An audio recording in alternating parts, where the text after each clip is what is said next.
A la 1 de la tarde del 9 de abril de 1948 reventaron 3 tiros de revólver en pleno centro de Bogotá, en la carrera séptima esquina de la avenida Jiménez, en donde corría la voz: mataron a Gaitán y se incendió Colombia. Gaitán era reconocido por sus célebres frases "yo no soy un hombre, soy un pueblo", clamaba en sus discursos ante multitudes también sin precedentes. Tuvo que causar su carrera política bajo el nombre, pero no bajo el alero del Partido Liberal, cuya jefatura asumió tras su división y consiguiente derrota en las elecciones presidenciales de 1946. Las elecciones las ganó el candidato conservador Mariano Ospina Pérez, pero las mayorías electorales seguían siendo del Partido Liberal, y así se demostró en las parlamentarias, con lo cual el gobierno dio inicio en muchas regiones del país a la violencia sectaria para amedrentar a los votantes del partido contrario, estrategia que muy pronto se le salió de las manos.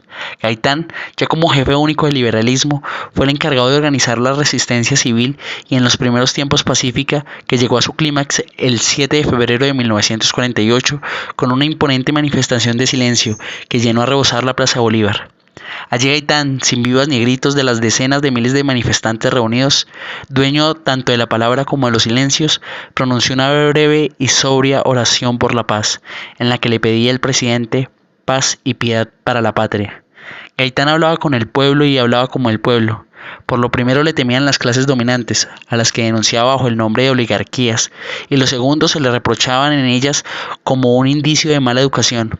Era la voz del pueblo, el cual halagaba con su demagogia y pretendía conducir con su voz y sus ideas a un profundo cambio político y social, el mismo al que había apuntado sin conseguirlo la revolución en marcha de López en sus comienzos. Por eso había que matarlo. El pueblo, que se había identificado sentimentalmente con su caudillo, procedió a intentar vengarlo en un estallido de rabia colectiva y ciega, tras linchar a su asesino y arrastrar su cadáver desnudo, pero con 2 corbatas.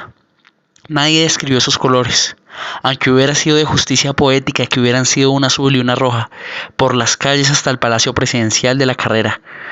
El pueblo bogotano, el lumpen venido de los barrios del grito herido de "mataron a Gaitán", empezó a prenderles fuego a edificios relacionados con quienes podían haber sido los conspiradores del crimen.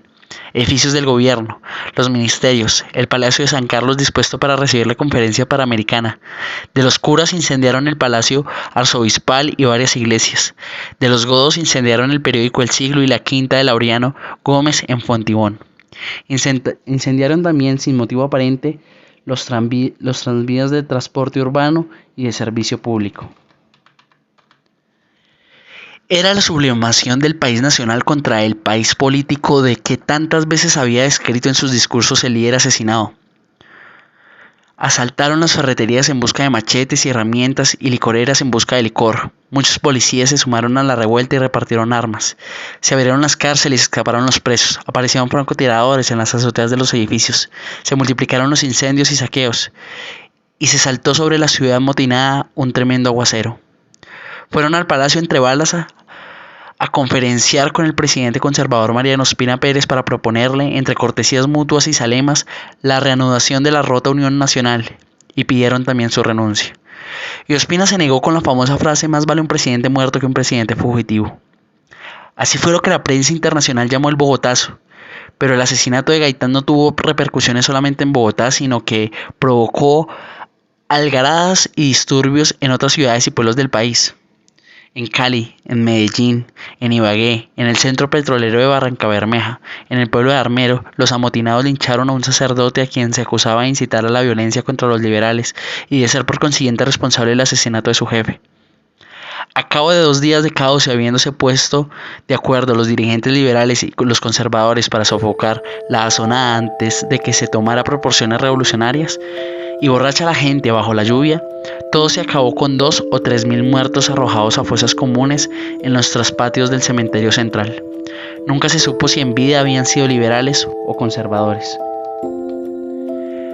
Dentro de la reunión que se hizo con la Organización Panamericana, una ampliación a escala del planeta de la centenaria doctrina Monroe que predicaba la intervención estadounidense en todas las Américas, se logró la unión entre Norteamérica y todos los países de Latinoamérica, y así se creó la Organización de Estados Americanos, la OEA. Había empezado en el mundo la Guerra Fría y en Colombia la violencia.